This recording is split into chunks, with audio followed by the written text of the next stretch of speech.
Characteristics of a good action.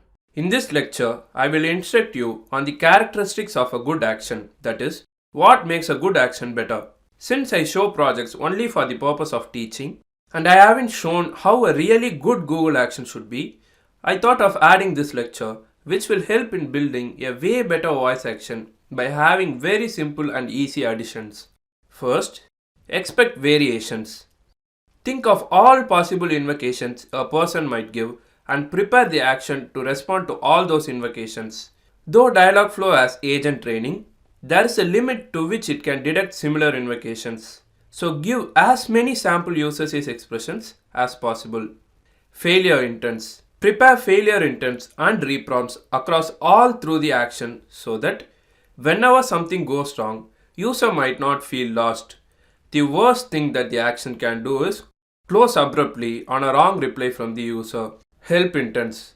Also prepare help intents across the action so that assistant can do and direct users to a possible action.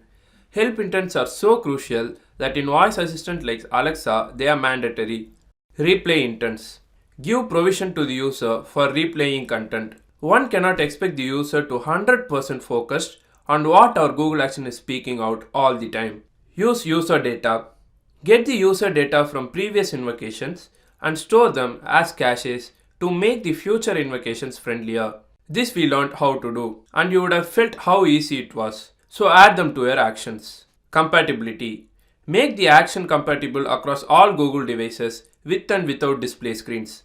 Though the percentage of devices with screens is much higher, don't disregard the users who will use voice activated speakers like Google Home. Proper names. Invocation name must be easy to pronounce and must portray the gist of the whole action. Please don't have invocation names that are unpronounceable. Use SSML. Use SSML wherever you can and make the conversation lively and not robotic. There are pages of stuff on this topic, of which I thought these to be easily implemented and extremely helpful. Hope you use these in your actions further. Section summary. With this lecture, this section comes to an end. In this section, we learned about carousel, listings, suggestion, and finally the characteristics of a good action. In the next section, we will move into projects involving Raspberry Pi.